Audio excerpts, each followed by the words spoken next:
Hey, what's going on? It's Bill Burr, and it's time for the Monday Morning Podcast for Monday, what is it, April? We're going to go with April 25th, 2016. What's going on? Hello, how are you?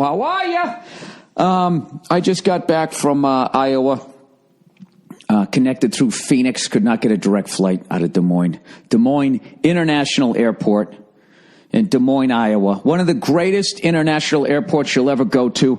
My hotel was right next door to it. I was there for about 3 hours before the show. Okay, I think I heard 3 jets take off. It's fucking awesome. It's a decent-sized airport, too. But there's very little people, you know. Come out of them cornfields. You know, getting out of their death metal fucking band rehearsal and going to the Des Moines International Airport to fucking go anywhere, evidently. Breezed right through security. Oh, the whole thing. I love little airports. I love them the way some of these chicks love that dude who left that fucking band. Those poor fucking little girls. How could he do that? Why the fuck do parents film their kids in embarrassing moments? I can see if siblings do it, but it always seems like a lot of parents, they just film their fucking kids. And it's just like all those girls who fucking got filmed or filmed themselves, you really should take it down. But once it's up there, you're finished. You're fucking done. You can't run for president with that on your fucking profile history. I wonder who's going to be the first one to run for president, right? And then they just pull up, some clip from their childhood on Facebook or on YouTube or some shit, some video of them either saying something fucked up or getting hit in the balls and then crying like a little girl or something like that. You know, do you remember that time when that fat kid threw that thing at the little kid and the kid ran over and he threw the skateboard at him and the kid fucking fell down and let out a cry like, woo! I can't even fucking do it. In that moment, that kid's life, as far as any sort of leadership role, is over.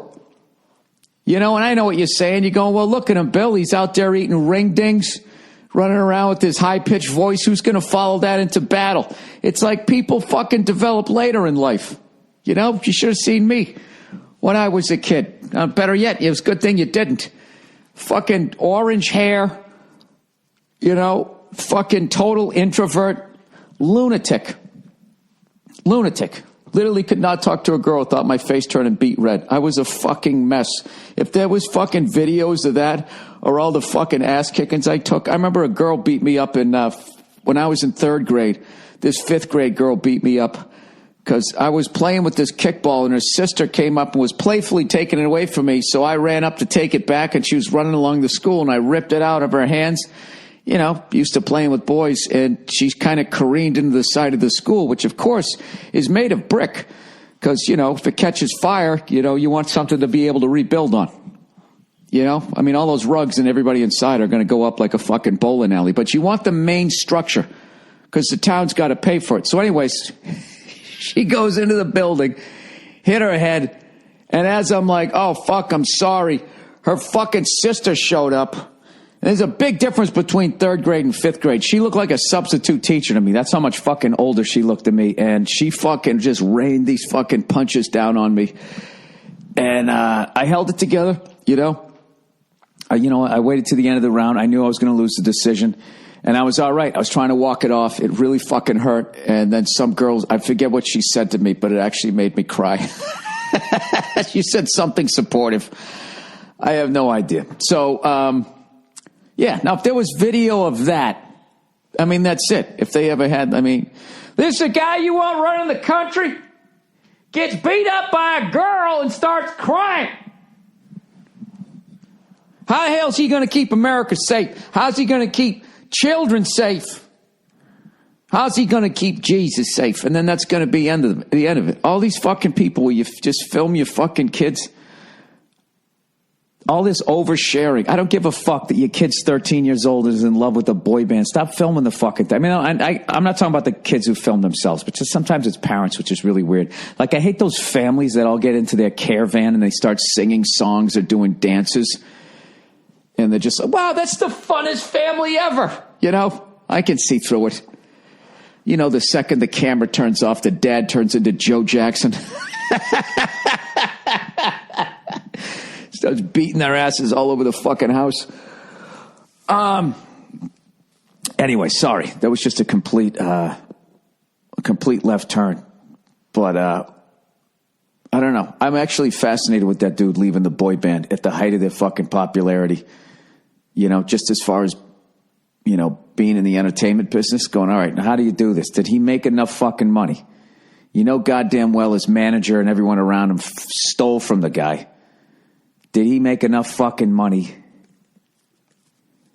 The thing about it is he's so young, he's going to look like that guy for a while. So it's not like, you know, he's at that age where he can just slip back into the, you know, like at my age, I'm going to be 48. In 10 years, I'm going to be 58. I'm going to look way fucking different, okay? 48 is the last sort of like, you know, I could go down, maybe play some pickup hoop, and I could get picked last. That's it. And then 48 to 58, that's, you know, when you start getting the chicken neck, you know, you start getting your fares in order. This kid's like fucking 21, you know. He's barely going to be 30, right? Or a little over 30, I should say. So if I was him, I would shave off that fucking facial hair and I would just start eating McDonald's. And I would just become a fat fuck. And then I just wait to see how, well, you don't want to be a fat guy. If you're a fat guy, then you're like famous in a different way. Like everybody looks at you, but you don't have a show, you know? If you get to that level of fat. All right, don't get like circus fat. That'd be funny if he did that. He was just so good at everything. He became like the fattest guy ever, you know? And then everyone was staring at him again. And he's just like, fuck, I can't not be famous. Anyways, good luck to that kid. And parents, take down the fucking videos of you goddamn kids, you fucking weirdos. There's probably some pervert out there that likes to jerk off to fucking girls crying to boy band members who just left. There's probably a fetish at this point. You know, there's nothing else left to jerk off. You literally create a new type of porn. All right, anyways. Plowing ahead. Now, I know what all you guys think I'm going to talk about. You know? You're going to be like, oh, I saw a big sports story. Oh, boy, I hope he didn't fucking record his podcast before that went down. Well, I didn't. Okay, I will talk about that later. I just don't give a fuck the way I used to. But let's get to what I really give a shit about. There's only two things I give a fuck about right now. Game 7 in St. Louis. And fucking Game 5 back in Atlanta. The Boston Celtics. I missed every fucking second of the last two games because I was on the road. I missed all of them. I was fucking driving. I didn't have my foam roller. So my fucking leg was going numb. I had to fucking pull over at a rest area, you know, stretch it out. You know what I mean? Keep my head on a swivel, looking for fucking truckers questioning their sexuality and fucking, what are they, the serial killers? Serial killers love a fucking rest area. So anyways, I missed all of that. All I know is that they came back, they tied it up. I was so happy. And I did see the clip of whoever that was. Was it Smart on the Celtics? Barely getting touched and literally throwing himself out of bounds. I mean, I know he got fined $5,000. They should have given him at least like $1,000 off. Just because he kind of hurt himself. He went up so high. That was one of the worst fucking dives I've ever seen in my life. And, I mean, I even think the Celtics probably teased him about that by the time they got to the locker room. It's like, Jesus Christ, dude, just flop to the ground. You're fucking jumping up in the air. Anyways, and the St. Louis Blues. What the fuck? You know, I already went through a heartache with my team. I fucking hitched my wagon to you guys. You get up 3-1.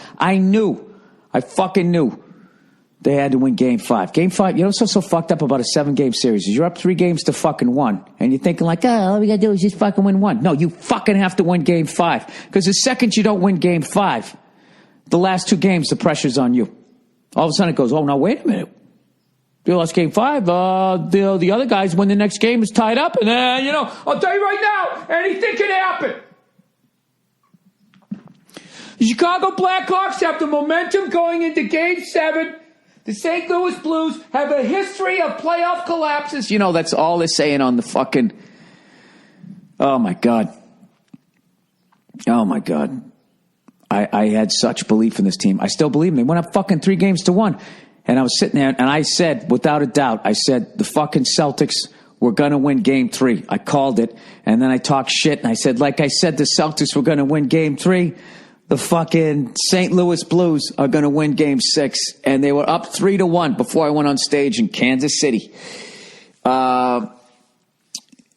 And I was thinking, like, all right, they got that fucking, was it Elliott in net? He's playing great. They have a size advantage, yada, yada. I think, well, this looks pretty good. So I go on stage, right?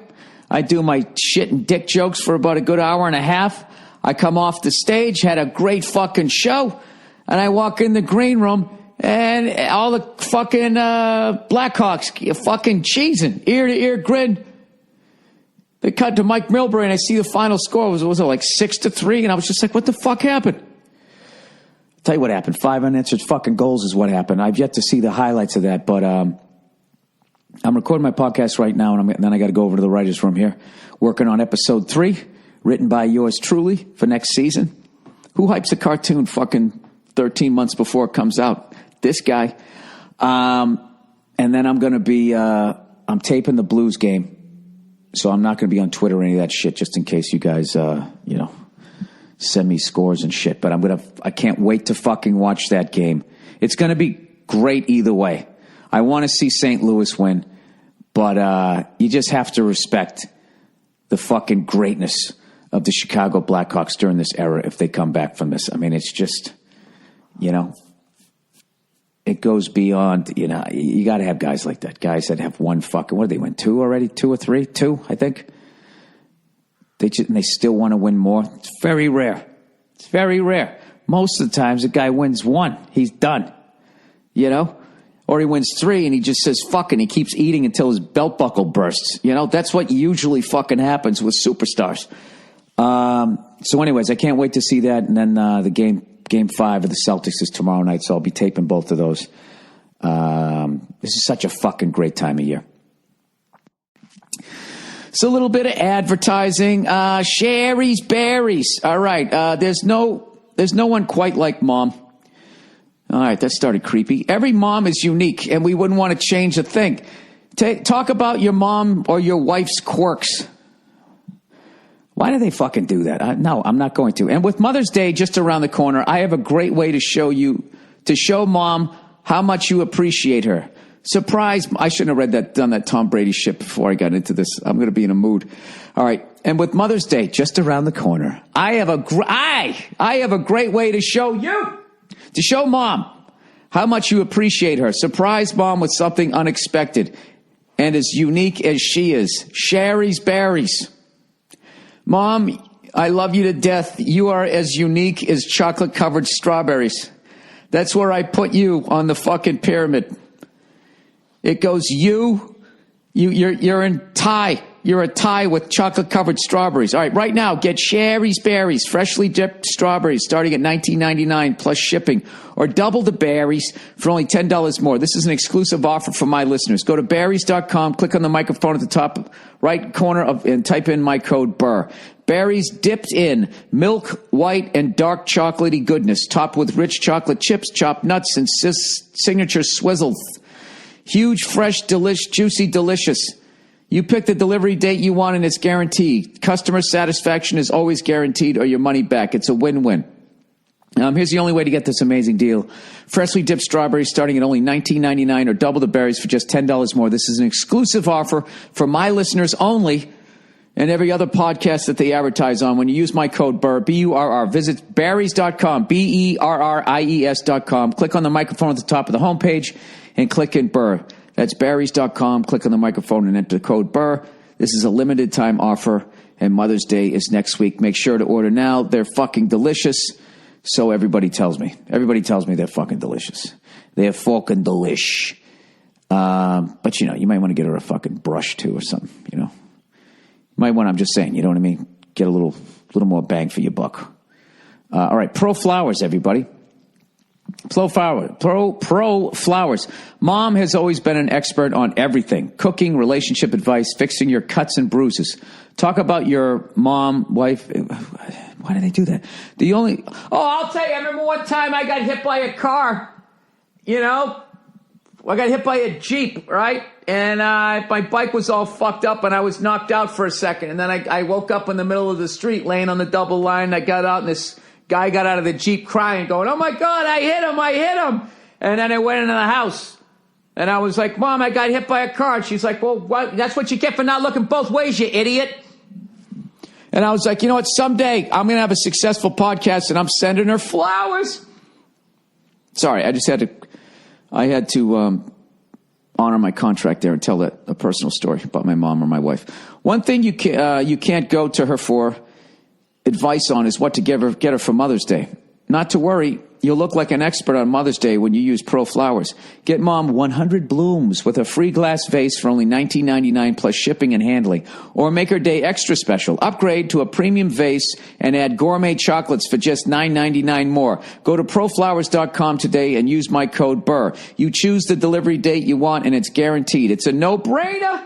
Here is the only way to get 100 blooms with a free glass vase starting at $19.99. Visit ProFlowers.com. Click on the blue microphone in the top right-hand corner and type in Burr, B-U-R-R. That's ProFlowers.com. Click on the microphone and type in Burr, yada, yada, fucking yada. All right. Dollar Shave Club, everybody. Well, how many more are these? There's two more. We'll do 2 and 2. 2 and 2. All right. Where are we? Where the hell are we? There it is. Sorry, I had to put the advertising, everything on the same fucking thing. Oh, by the way, Jesus Christ, what a fucking week, huh? With Prince dying, my God. Watching all those clips of him. Just literally, you know what? I never fucking saw him in concert. He came out here and did like 20 shows sold out at the LA Forum. I remember Nia went, and I forget where the fuck I was. I was just on the road.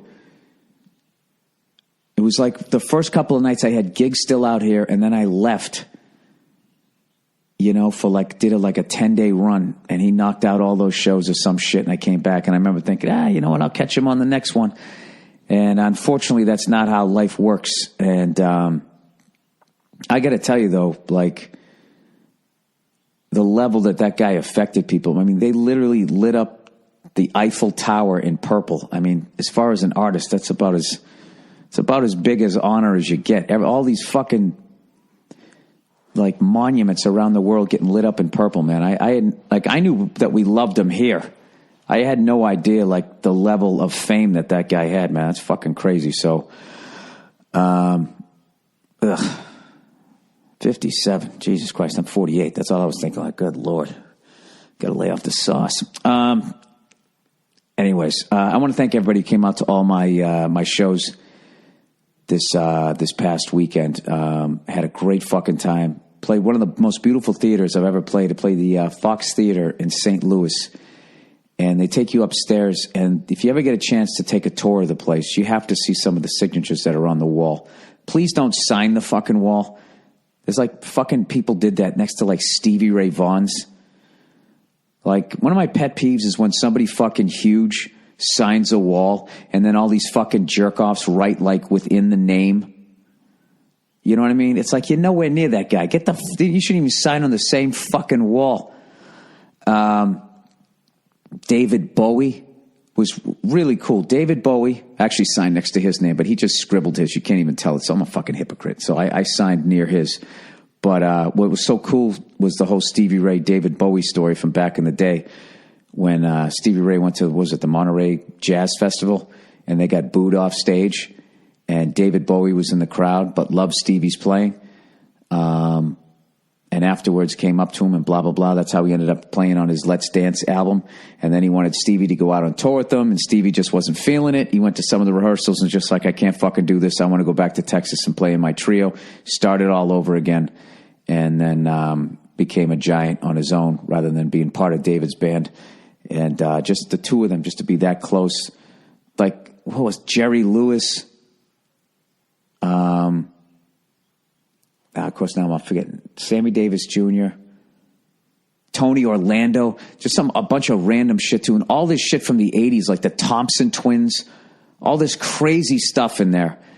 And they really kept it well. And Stevie signed it twice, once in 1987, and then another time, I think right before he died in like the In-Step tour. And I got there a little bit late, so I didn't get a chance to see the theater, like the actual theater where people were sitting. Thank God, until after I did the show, because that would have been a little intimidating. Came out afterwards. It was fucking amazing. And had a great show. And then the next day I went to Kansas City and played the Sprint Center. And I did a run with Jay Catapretta, and we wanted to get barbecue, and we were trying to figure out where to go. That's right. And they told us to go to that fucking Oklahoma Joe's or some shit. So we fucking pull up there, and there's like a fucking 2-hour line outside the place. And I'm just sitting there like, there's no fucking way this is the line for this place. But the Royals had a game, so I guess it's like a family tradition out there. People just do that shit. So we were like, well, fuck that place. So the next place I had on my list to maybe try out was this other place, Q39. And it's the best barbecue I've had since Saw's when I was in Alabama. It was the best. I will say it's the best brisket I ever had. We both ordered a couple of combo plates.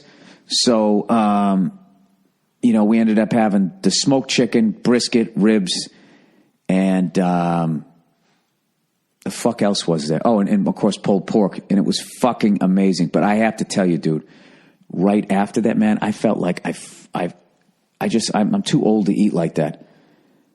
I mean, I'll spare you the fucking details, but my body was just like, yeah. You know, you ever see somebody show up at a club and they're already drunk, like how quickly they get thrown back out into traffic? Yeah, that's what happened with me. It was not a good thing. It was not a good thing at all. So, anyways, but it was delicious. And I didn't even eat that much. Oh, wait a minute. Now I did. Then we got dessert too. Yeah, it was kind of a bad day. It was a bad day. You know, it's funny. I didn't eat shit for the rest of the fucking night, but I had a great time. Later on that night, I hung out with a bunch of friends. I've been going to Kansas City for a long time, so had a buddy of mine out there who built my first website. Him and his wife showed up, so we were just hanging out, having drinks, just having a great time. And then the last day was I got to go up to Iowa, and Ames, Iowa, just north of Des Moines. And I finally went to that state during a sunny month, and it was green, and it was fucking beautiful. And Des Moines, really underrated city. It's fucking gorgeous. This river runs right through it, and they got this beautiful 2-mile loop that you can walk around. I wish I had time to do that. I forgot that was there. Like I said, I hadn't been in Iowa since I played Penguins in Cedar Rapids, which I heard is no longer there because the river overflowed or some shit. But anyways, just had a great time up there. And I got to tell you, that's the fucking place to own a Ferrari. Iowa. That is the fucking place, man. Because you see people riding around on motorcycles with no helmets on and shit. That is the place to own a motorcycle. That is the place to own a fucking supercar. That is the fucking place to own a gun. You have to have a gun. These fucking cunts who live on the coast and they're all jammed in with people, it makes sense that you don't want everybody having a gun. All right? But there's this tipping point where the population becomes so fucking little that then you're kind of on your own out there. All right? So if your fucking weird-ass neighbor shows up dressed like Leatherface, I mean, you're going to call the fucking cops. By the time, I was joking on stage, by the time they drive up your driveway, like half your family is fucking dead. Their driveways, I swear to God, some of these spreads are like, I don't know, they're like fucking, they look like they're like you could land a goddamn DC-10 on the damn thing. So, all right, so here it is, the big news. The big news this week that I found when I got up, right, was actually I didn't find it till I connected. I flew from Des Moines to Phoenix, and then I connected, getting my connecting flight, and it was late, and I looked at my Twitter, and people started sending me all this shit about Tom Brady, the suspension. Somehow it came back. It fucking blew my mind. I was always under the impression that, like, either way, once you appealed it, that last thing was the final thing. I've never seen an appeal of an appeal. Maybe there's been one. I remember when Al Davis wanted to move the Raiders, and they're like, no, you can't do it. And he goes, well, I'm fucking doing it anyways. And then they had a court battle, and he won, and that was it. The NFL just said, fine. Maybe there was a bunch of appeals on that, but that one came out of nowhere. And I don't know, man. I don't want to sit here and fucking be a big baby about it or anything like that, but it just really seems like it just went above and beyond. It's just really extra. I don't understand. I don't get the fucking NFL. I really don't. I don't get why certain things, you knock a woman out in an elevator, you get 4 games. You get 2 games at first, right? Then they bumped it up to 4 because everybody bitched. And then they're like, oh, no, wait a minute. We mean you're out of football for good. The subtext of that, of course, was, no, we're going to lose a bunch of fucking money from women. And guys who remotely give a shit about women aren't going to buy our fucking jerseys and shit. So now all of a sudden we give a shit, right? So I just have to think that this really isn't a money thing. They actually lose money when Tom's not playing. So I really think this is just personal. The Patriots did something to piss off the fucking NFL. I know a lot of you guys who aren't Patriots fans think I'm just trying to make up an excuse, but the reality is the NFL, the only thing they give a fuck about is money. All right? The way they handled all those concussions, the way they finally did that bullshit payout, the way they make money off of raising cancer awareness by having pink jerseys, not letting you know that only 3% of the money or whatever goes to research and they pocket the other 97%. The way whenever they put a camera on, the servicemen and women that they hooked up, gave them free tickets, give them a round of applause. And then they count that as a fucking commercial and they charge whatever branch of service those people are in. How filthy they are there and only give a fuck about money. Tom Brady's Captain America, like the Patriots or not. The guy looks like a movie star, and they make more money if he's in the game. And you're talking about literally a cunt's hair's worth of air. They appealed it and won, and the NFL still was like, no, fuck you. Fuck you. So it has to be personal because... And I don't want to name any fucking names here, okay? There's other guys just as big as him who had some really questionable fucking shit that went way beyond fucking air pressure in a ball, all right? And it was just like, yeah, whatever. No biggie. No blood, no foul. So, I think it's official at this point that as a Patriots fan, I am not paranoid when I say the NFL fucking hates the Patriots and has it out for them because they're actually shooting themselves in the foot monetarily here over fucking air pressure, over something that they lost in court like a fucking year ago. So, I don't know. I don't know what we did. I would love to know behind the scenes. It's got to be some Robert Kraft shit, I would think. I can't really think of anything else because... I'm trying to be honest here, but some of the other infractions, without naming names, I'm trying to be a class act here. Certain things that went through the mail, wink, wink. Just shit like that. And it's just, nothing. No story. And not to mention, the Colts owner, in his own fucking investigation, they found out that 4 of their footballs were also underinflated. So... we're going on almost a year and a half ago that this happened. This shit's still fucking going. So, all right, the NFL hates us and no Tom Brady for 4 games. I guess that's, whatever. We're still going to win. We're too good.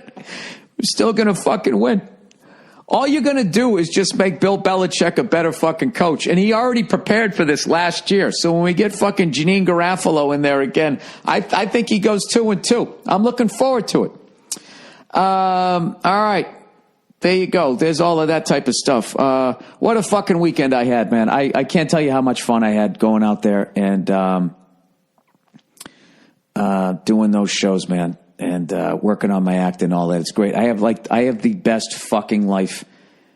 I could possibly have right now. I'm writing on the exact fucking show I want to do with a bunch of hilarious people during the week, and every other week I get to continue my dream doing stand-up comedy. So, and I'm working towards taping another special later on this year, and I'm also starting to get the audio together for hopefully a vinyl release of my show at Madison Square Garden. Obviously, I want that one to come out after my stand-up special, but I'm hoping to do I'm not even gonna say what I'm hoping to do with that vinyl album, but it's gonna be fucking cool if I do it right, if I don't fuck it up.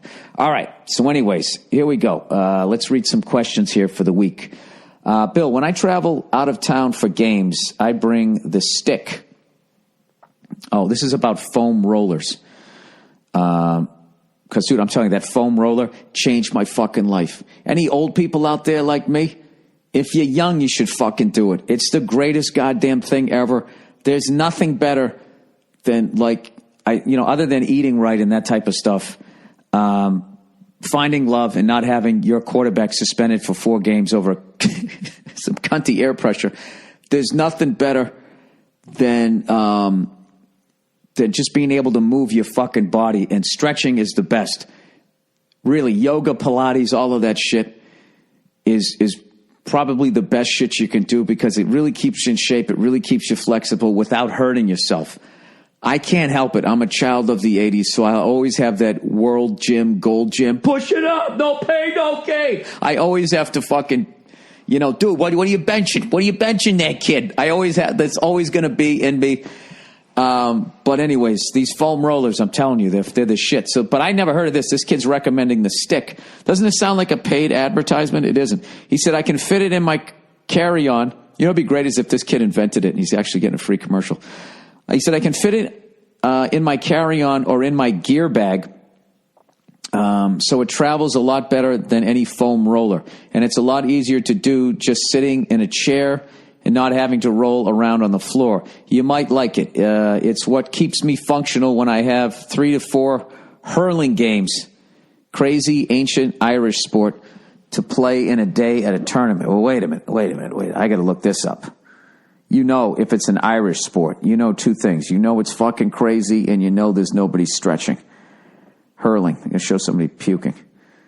Okay, it's an Irish game resembling field hockey. All right, I'm not trying to start anything with Ireland, but that's a woman's sport over here. They run around wearing skirts, and I know you guys don't do the kilt thing, so what the fuck is going on here? All right, played with a shorter stick and a broader oval blade. It's a national game of Ireland and may date back to the 2nd millennium BC. All right, so you're all forgiven. You didn't know any better. All right, let's see some images for this thing. Oh, fuck that. That's a club. I would play that fucking game. That is a fucking club. Jesus Christ. Look at those fucking helmets they wear. They look like fucking Butch Goring, and then somebody took a welding class for the first time. Remember Butch Goring's hockey helmet? Butch Goring's hockey helmet, by the way, is legendary. He had the same piece of shit helmet, I think, for right up from the juniors. And he just painted. Every time he went to a new team, he would just paint it. I remember he finished with the... did he finish with the Bruins? I remember he played with us. Oh, those were the days. Jesus Christ, look at this guy taking one of those fucking paddles right to the face. Wow, okay. I'd get shit-faced and watch that. That is the weirdest looking thing I've ever seen. It looks like the beginning of a goalie stick, and then you amputated it right just beyond the heel, about a third of the way up the blade. All right, so this, dude, I really appreciate that. I'm going to check that out. The stick. Good stuff. Thank you. All right, China. Hi, Billy Boy. I'm Iranian living in China. Jesus. He goes, yeah, right, Iranian. I think the only place that you might not have any fans is North Korea, and that's only because they don't have access to the internet. Anyways, I have watched... Oh, speaking of which, Jade, who I worked with this week, is Brazilian, and she mentioned, she was thinking about maybe doing some stand-up down in Brazil and how that scene is starting to get going, and I was just wondering, anybody from Brazil listening? And if you do, if you have any suggestions, because I've always wanted to take my wife down there. She's always wanted to go, and I'd love to go down there. I guess it's cold this time of year, right? My wife's not into the cold. I personally like it. You know what I mean?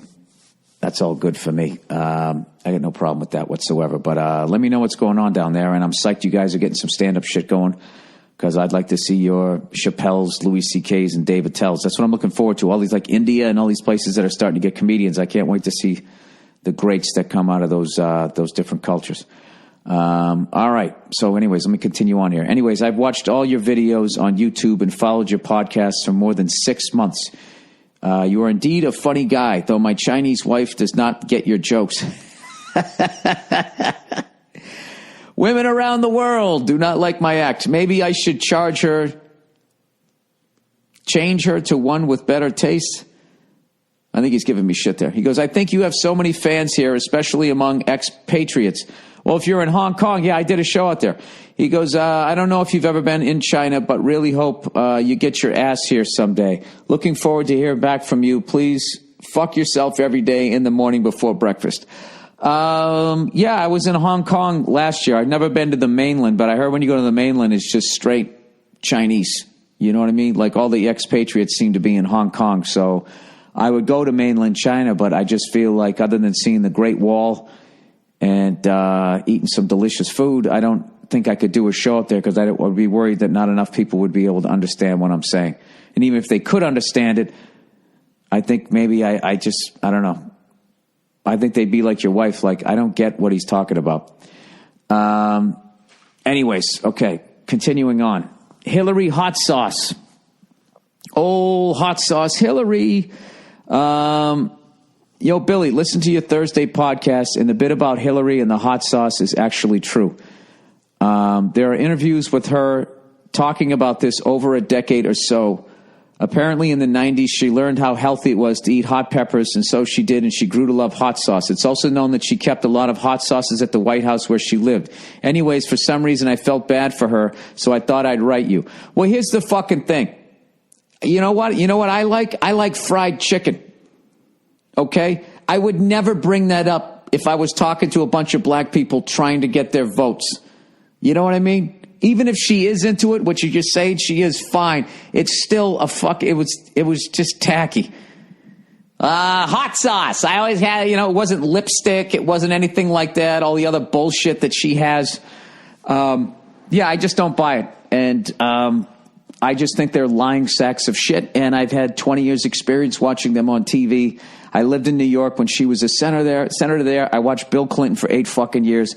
I can't stand them. I think they'll literally fucking say anything. I think they're bought and paid for. They are the fucking devil. Not literally they're evil, but they're just the same evil that you're dealing with. And it doesn't make a difference if she's black, if she's got a dick or a vagina. It's going to be more of the same if you pick her. And I think that's why you have two fucking extreme people.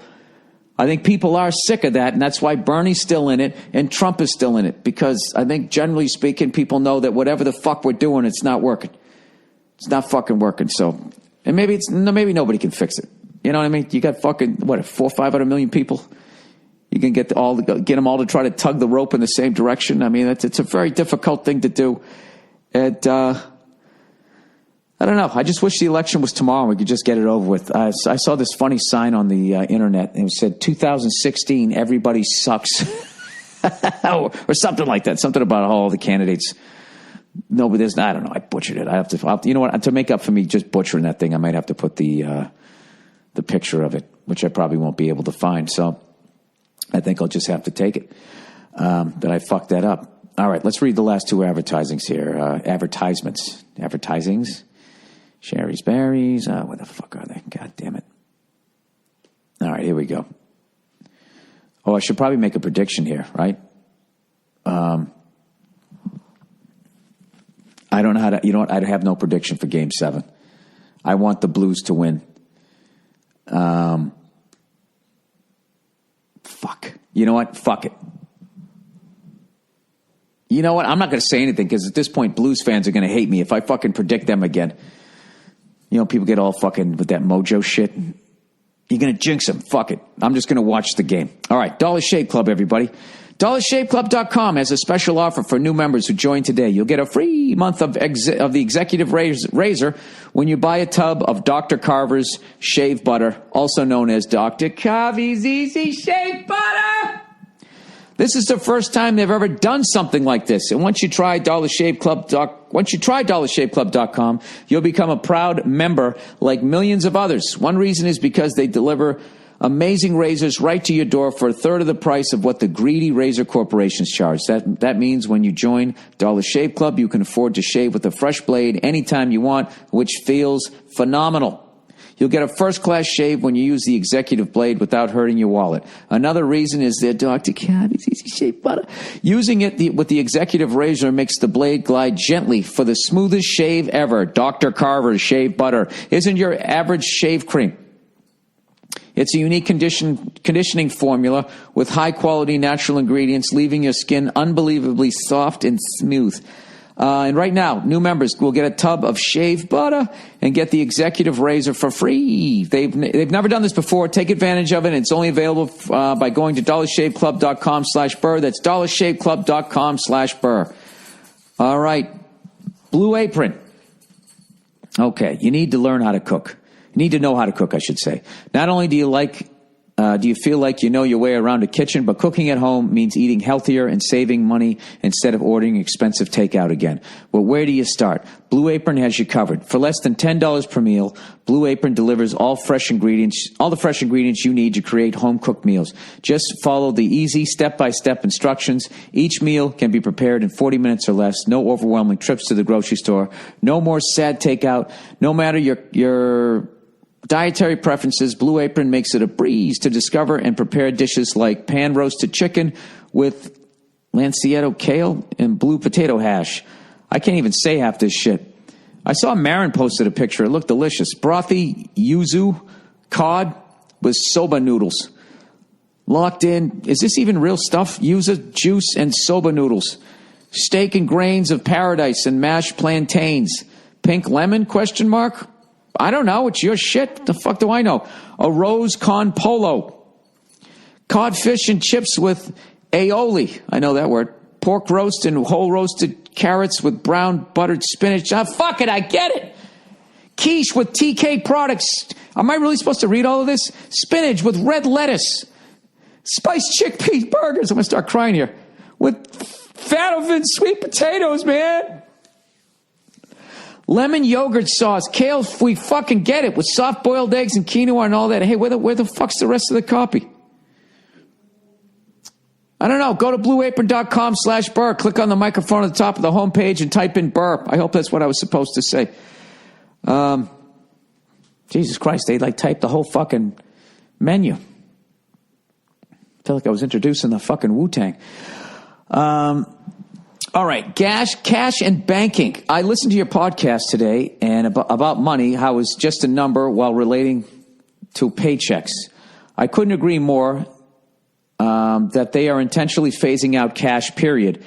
Every payday, I go to the bank and I take out all of my cash except what is needed to cover my bills, and the bank people look at me like I'm an idiot. On a regular basis, I walk out of there with $7 to $8 grand in cash at least once or twice a month. And they actually interrogate me about why I'm taking all my money out of the bank and how come I don't need my money in the bank. All my friends think I'm a conspiracy theorist because I buy silver by the pound and other precious metals. Dude, you need to shut up. Stop telling your friends that you do this shit. You're opening yourself up to get robbed. All right? Just act like you're just taking everything down to the fucking bank. Why are you telling me this? All right, all my friends think I'm a conspiracy theorist. I buy silver. I refuse to keep money in the bank, and if we ever go into a Great Depression or the government collapses, they're going to seize everybody's money in the bank accounts, guaranteed. So I'll keep all my cash hidden at home, which if the currency crashes, really in the end, it doesn't do me any good because it won't be worth shit. But I don't like the government to know how much money I have at any given moment. I think it's a good practice. So yeah, I think people should take their money out of the bank every payday. Actual physical money and dollar bills. Plus, when I have the cash in my hand and I run out of it, there's no way I can spend more than I have. I also don't believe in credit cards. Everything I've bought was with cash, even cars. $30,000 cars bought with cash. It may throw up a few red flags, but fuck them. No, it doesn't. Not if you're, if you're paying taxes on all. Once you deposit it in the bank, there's a record of it. And I think the banks want to know what you're doing with it. They always want to know what you're doing with your money because they want to make money off your money. So what you do every week by giving them money is you give them an interest-free loan on their money. I guess they give you a couple of points interest. They provide the service of keeping your money safe, allegedly, even though they're a bunch of crooks, and then they loan it out to your fellow countrymen at super high rates. And, this is another thing, too. If you put $7,000-8,000 in there, they can loan $7,000-8,000. They can 100% loan out all that money, like, I don't know, like times 3 or some shit. It's crazy. Back in the day, like, when you ran a bank responsibly, say if you had $10,000 in the bank, you could only loan out, like, there was a certain percentage you couldn't go past, like 30%. I can't remember what it was, but, so the money was still there. And the bankers, through paying off politicians, kept getting that money, that number, the percentage, bumped up and up and up and up, and they kept getting more and more deregulated. Now when you put the money in, they can loan, you put 1,000 in, they can loan out not only 100% of that 1,000, they can loan like another $3,000 off of that 1,000. 1,000 for you, and you.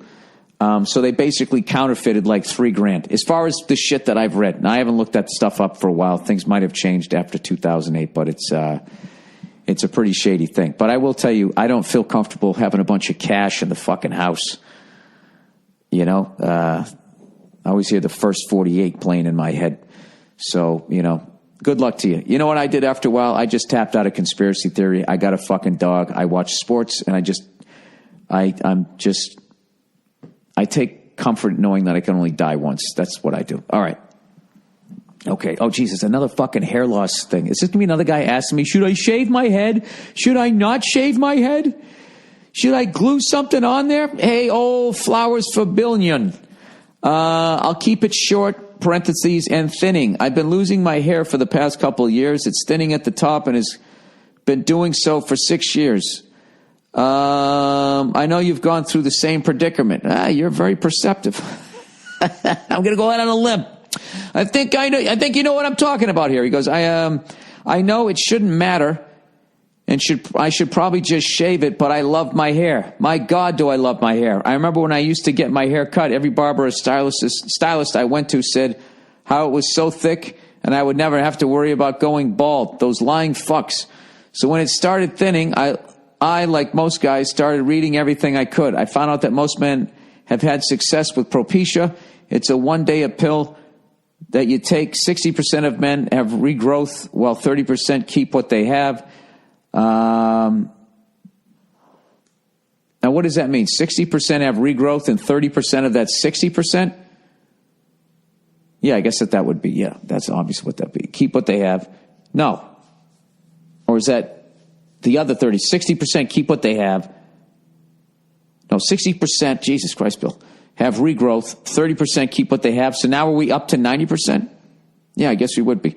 And it seems not to work for about 10% of men. So it seems like a no-brainer to at least try, right? Well, for about 2% of men. All right, dude, you said 60, 30, 10, and now 2. We're up to 102% here. So there's some fucking overlap. It makes their dick not work. They complain of weaker to no erections. Since looks are, that's fucking hilarious. So you keep your hair to get the girl, you come home, and then your dick doesn't work. That's exactly why I don't fuck with that shit, because you can never have your cake and eat it. So I just feel like there's going to be some sort of damage that it does. I just, dude, I'm 48 years old. What am I going to join a boy band? It's fucking over. I got to be honest with you.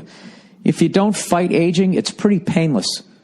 I go to the gym. I keep myself in good shape. But all of that other shit, this fucking woman was telling me this weekend that out here in Hollywood, or possibly around the country, I don't know, this is the most disgusting thing as far as vanity I think I've heard in a long time. Do you know they have Botox parties?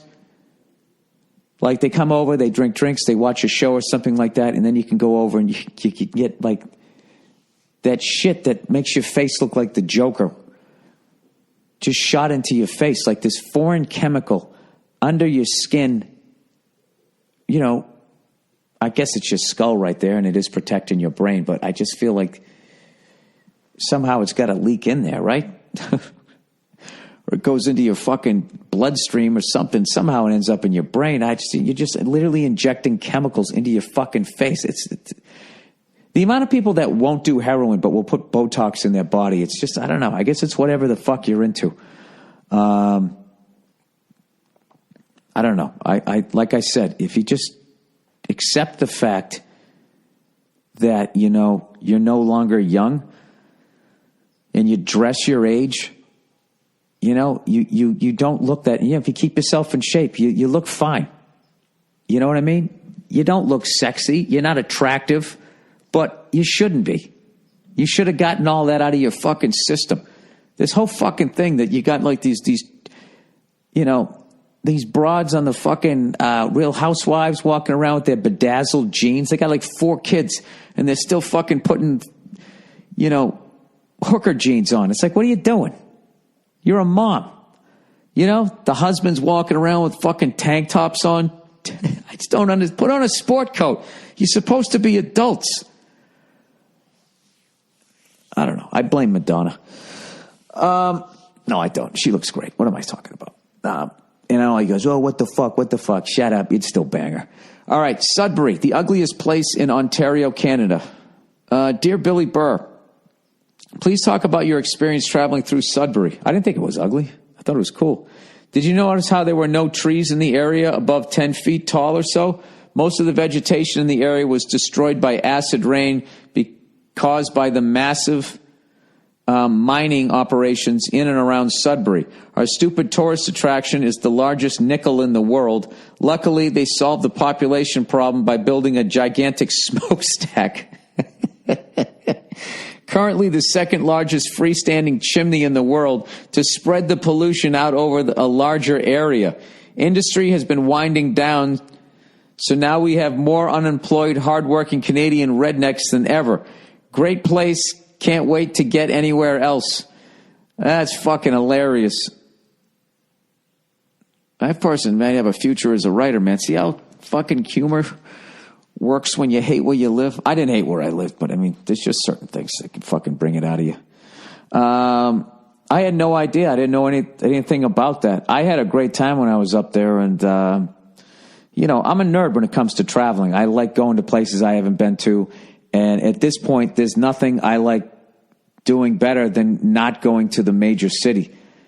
I've been to all of them 1,000 fucking times. They're great. But I don't know. I like going to the other places. Des Moines, Deadwood, right? What's that one I went to in fucking Louisiana? Begins with an S. I can't even remember. Wasn't New Orleans? It doesn't begin with an S. Schenectady, Shreveport, right? I don't fucking know. Anyways, open relations. Hi there, Billy Baldbags. What the fuck is up with open relationships these days? I'm a 37-year-old lady, unexpectedly widowed. I'm sorry to hear that. And after 8 years with my husband, I'm getting back out there in the dating world and have discovered a plethora of people who are in open or polyamorous relationships. I don't know what polyamorous means. All right. Open relationship means like, yeah, you know, keep it clean. I don't want to know about it. Don't make sure it's nobody I know. Polyamorous. Amorous. Is a practice or desire for intimate relationships involving more than 2 people. Oh, so they have threesomes together. That's so fucking weird. Does the couple, like, break down the game tape afterwards? Like, I just felt like you licked her pussy a little bit better than mine. You know, do you make, like, halftime adjustments when you switch in positions? Open relationship. This will get me in trouble. Rules to be looking at this online. This is my search engine. Open relationship. 6 rules for doing the whole open relation thing right. 1, don't do it. 2, don't do it. All right, open relationship. All right. Okay, here we go. 1, understand what an open relationship actually is. There's a lot of confusion about what is and what isn't an open relationship. Some people who are in long-distance relationships say they are in an open relationship. They both hook up with whoever, but just don't talk about it. By the word open connotes honesty. All right, so they have to know about it. An open relationship acknowledges that couples can have their needs met by other people. If you're really okay with that, why keep it a secret? All right. It's actually a great point. If you are okay with it, it shouldn't bug you. What'd you do today, honey? Oh, I went down to Home Depot. I had some chick blow me on the way home, and I got a pizza. Oh, that's great. I taped Hunger Games, whatever the fuck they're called, Thunder Games. Make sure you're doing it right, doing it for the right reasons. Are you interested in an open relationship just because you want to be with other people? Or is it that you're interested in physical experiences with other people, but you want to stay committed to sharing your emotional and spiritual self with one person? This is where it gets complicated. Set some boundaries. No anal. Every person's guidelines are different, but there are always things to think about before you enter into an open relationship. Do you both need to be present in order for sex with other people to be okay? Can you be with one gender and not the other? Are certain sex acts off the table? These are all important things. That's like the early days of USC. All right, no more eye gouging. You can't do that thing where the other guy puts the finger in your ass and then you go, all right, I give. All right, that's actually a wrestling move, if you can believe it. Tell your other partners, anyone you hook up with outside your relationship deserves to know the deal. Try say something like, I find you attractive, but you should know my partner and I are in an open relationship, so there's someone else in my life. That way they can be fully informed, okay? Keep it healthy. That's obvious. Have regular checkups. There you go. All right, so now that I'm a little more fucking educated. What the fuck did that just say? Oh, 60 turn-ons for better sex. I thought it was turn-ons for over 60. I think I am a little dyslexic. All right. So she says she's getting in there, and everybody, okay, so there's a bunch of like husbands and wives looking to hook up with her, or people who are saying that they're in open relationships. She goes, I've recently started dating a great guy who lives with the mother of his kids in a supposedly sexless domestic partnership. We have a great connection, and we enjoy each other's company, but he doesn't have a lot of extra chill time due to his family commitments. I have kids too, the same age as his even. I keep telling him, let's all hang out together, but he is hesitant, which makes me question the openness of his open relationship. Or maybe he just wants to fuck you. Right? I keep telling him, let's hang out together. Okay. I should have walked away sooner, but he gives really good head. Jesus Christ. I'm not ready for anything too serious. I just wish he had more time to spend with me socially. This seems to be more and more common. These, I'm so cool and modern, I'm going to fuck you and then go home to my wife hipsters. Should I keep seeing this guy? Thanks for your insight. I'm a former Bostonian living in Hawaii. I'm a huge fan. You keep me laughing through some hard times, and I fucking love your old freckled face. Mwah. Oh, thank you. I would say, I don't know. That's all fucking... Look, if you just want to fuck around... But like this guy obviously doesn't want to do anything more. Even if he wasn't with somebody else, if he doesn't want to hang out with you, then that means he just wants to be fuck buddies, which is totally cool if you know that that's the deal. If you're all right with that, I would continue seeing him. If you're not, I would move on. And if you're sick of meeting people like that, I'm sure there's men who, that didn't work. I was going to say men who are sick of meeting women who are in an open relationship. Yeah, guys would be like, yeah, that's cool. You don't want to hang out? Perfect. Up top. Sounds good to me. Yeah, if you're your age, how busy you are and all that shit, I'm not trying to be a dick. I'm 10 years older than you, so I'm not talking down to you. You're 37, you got fucking kids. The kinds of people you're going to meet in the civilian world are also going to be married with kids, I'm saying, or divorced, I mean. I would join a dating site. That's what I would do. And, just say what you want. I would fucking go out and try and find it when you're ready. But as far as all that other shit, I mean, that's up to you. I have no fucking idea. That just made me happy that I'm fucking married.